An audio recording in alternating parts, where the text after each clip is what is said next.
जहां पर भी मुसलमानों पर अत्याचार होता है बोलता है असदुद्दीन ओवैसी, फिर भी बी टीम कहलाता है असदुद्दीन ओवैसी। अजीब सनक है यार इन लोगों का। अस्सलामु अलैकुम। आज मैं बिहार के लोगों से मुखातिब हूँ। बिहार में इलेक्शन है, बिहार के तमाम मुसलमान इस बार होश में आए।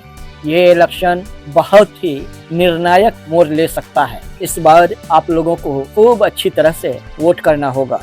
असदुद्दीन ओवैसी, जिसको कांग्रेस आरजेडी ने बीजेपी का बी टीम घोषित कर रखा है, ये एक जगह रखिए। बिहार में मल्लाह की अपनी पार्टी अपना नेता है, कुर्मी की अपनी पार्टी अपना नेता है, पासवान की अपनी पार्टी अपना नेता है, ग्वाला की अपनी पार्टी अपना नेता है। मुसलमानों, ये बताओ आपकी कौन सी पार्टी और कौन सा नेता है? 12% ग्वाला बिहार का मुख्यमंत्री बन सकता है और लगभग 20% मुसलमान क्यों नहीं बन सकता है? क्योंकि आप लोग बेवकूफ़ हैं, तमाम मुसलमान बेवकूफ़ हैं जो लालू यादव और उनके घराने पर भरोसा कर बैठे हैं। बहुत 15 साल के पीछे उन्होंने मुसलमानों का वोट लेकर के बेवकूफ़ बनाया, बहुत बड़ा बेवकूफ़ बनाया। बताइए धोखा किसके साथ नहीं किया? जो भी कुछ मुसलमान एमपीज या एमएलए हुए हैं सबके साथ लालू यादव ने धोखा किया है। और दिया क्या है मुसलमानों आपको?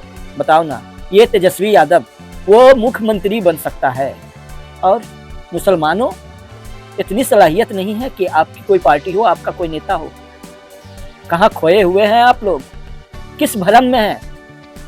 ये भले बोलते नहीं हैं लेकिन आरएसएस की शाखा है। ये भी जो बिल आया है वक्फ के खिलाफ, ये कभी लालू यादव का उठाया हुआ आवाज था। बीजेपी आज वही कर रही है जो कभी बीज कांग्रेस आरजेडी ने बोया था, वही फसल आज लहलहा रही है। बताइए ना, ये लोग आरजेडी, तेजस्वी यादव, राहुल गांधी, जितने भी है, मनोज झा, बताइए मनोज झा के अब्बा का बिहार है क्या? वो कहता है कि वहां जाकर के इलेक्शन लड़ो हैदराबाद, यहाँ आपका क्या काम? बीजेपी में भी बाभन, आरजेडी में भी बाभन की हुकूमत है। मुसलमानों की आवाज कौन है?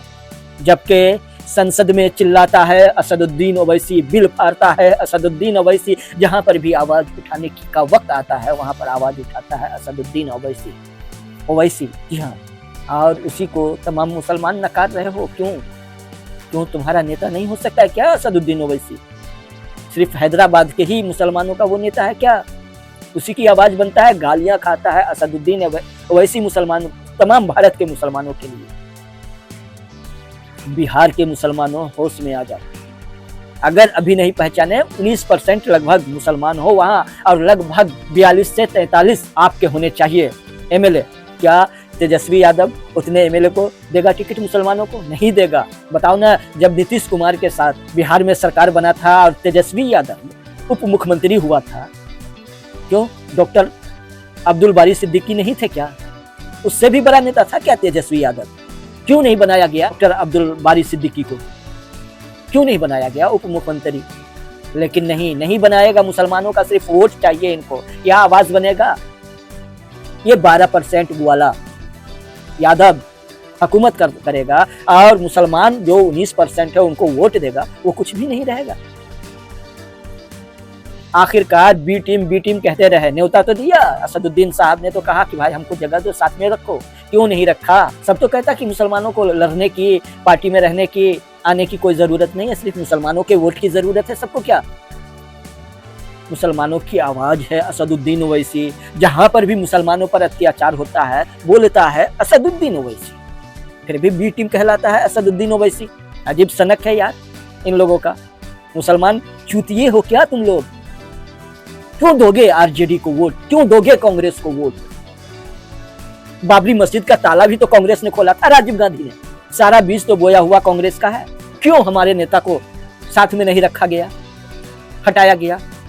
मैं तो कहूंगा असद साहब से कि बिहार की तमाम सीटों पर अपना कैंडिडेट खड़ा करें। वक्त आएगा तो लड़ेगा असदुद्दीन ओवैसी और उसी को गाली देगा वो तेजस्वी यादव की बीटी में, उसी को गाली देगा राहुल गांधी की बीटी में। सबका अपना अपना नेता, अपनी अपनी पार्टी है। मुसलमानों बताओ ना तुम्हारी कौन सी पार्टी है, कौन सा नेता है? क्योंकि तमाम मुसलमान झांसे में आ जाते हैं कि हमारी लड़ाई ये लड़ेगा। कौन लड़ेगा? बड़ा कहते थे नीतीश चाचा, नीतीश चाचा। गया, दिया वक्फ में वोट, चंद्रबाबू नायडू, चंद्रबाबू नायडू। अरे कुछ रेवड़ी दे देते हैं वो लोग मुसलमानों को। मुसलमानों, जब तक अपना नेता नहीं खड़े करोगे ना, नहीं खड़ा करोगे, मारे जाओगे, काटे जाओगे। वक्त आ गया है कि बिहार में असदुद्दीन ओवैसी को मजबूत करें आप लोग। बनने दो ना भाई, बनने दो ना नीतीश की फिर से सरकार।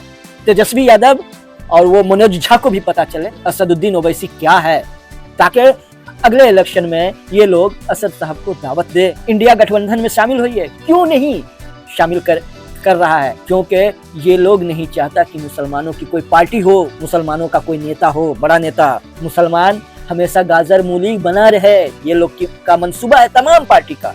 बीजेपी खाली दोषी नहीं है, सबसे बड़ा मुजरिम है तो कांग्रेस है। ये सारा बीज बोया हुआ हिंदू मुसलमान का कांग्रेस का है।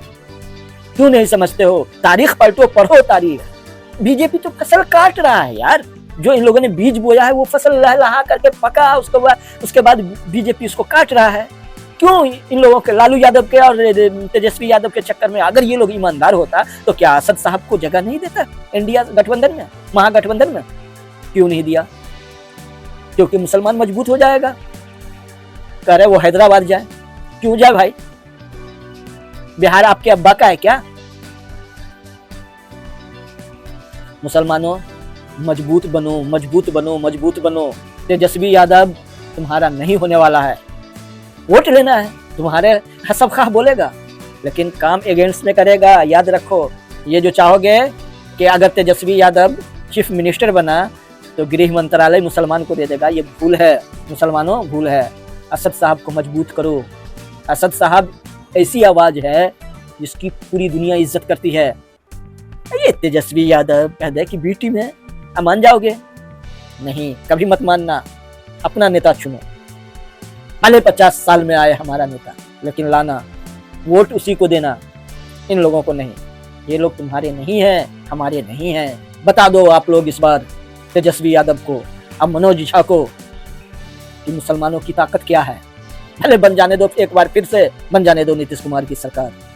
लेकिन तेजस्वी यादव, मनोज झा और कांग्रेस के जो भी हों, उनको पता चलना चाहिए कि असद साहब की ताकत क्या है। मुसलमान उनके साथ खड़ा है। और याद रखो दोस्तों, उनके साथ मुसलमान ही नहीं, बहुत हिंदू खड़े हैं। जितने भी सेकुलर मिजाज के हिंदू हैं ना, सब असद साहब के साथ हैं। वो जानते हैं उनसे बड़ा नेता कौन है।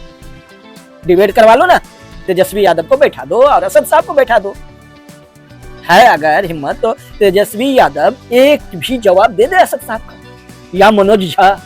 हम मनोज झा की रिस्पेक्ट करते हैं, वो प्रोफेसर हैं, अच्छे वक्ता भी हैं, लेकिन उनकी जो ये अल्फाज आए, बहुत रिस्पेक्ट करते थे मनोज झा की, कि वो चले जाए हैदराबाद। क्यों भाई मनोज जी, क्यों चले जाएं?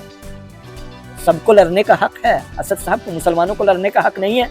दोस्तों वीडियो को शेयर कर देना, वीडियो को शेयर करो, जन जन तक पहुंचाओ। फिर लाएंगे कोई दूसरा वीडियो और बताएंगे सच्ची बात।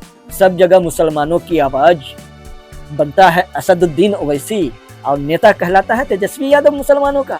लड़ाई लड़ता है, बीजेपी से लड़ता है असदुद्दीन ओवैसी, और नेता कहलाता है मनोज झा। इसलिए होश के नाखून लो मुसलमानों। भले नीतीश कुमार और बीजेपी आ जाए, लेकिन तेजस्वी यादव को नहीं वोट करना। अगर असदुद्दीन ओवैसी को पार्टी में, इसमें गठबंधन, महागठबंधन में रखता है तो ठीक है, नहीं तो तेजस्वी यादव की सरकार नहीं बननी चाहिए। मुसलमानों का वोट मजलिस को जाना चाहिए। बता दो कि हमारा नेता असदुद्दीन ओवैसी है। दुआ में याद रखिएगा। अस्सलामु अलैकुम वरहमतुल्लाहि वबरकातुहू। आप लोग खुश रहें, अपने वोट की हिफाजत करें, अपने नेता को चुनें, अपनी पहचान बनाएं। जय भारत।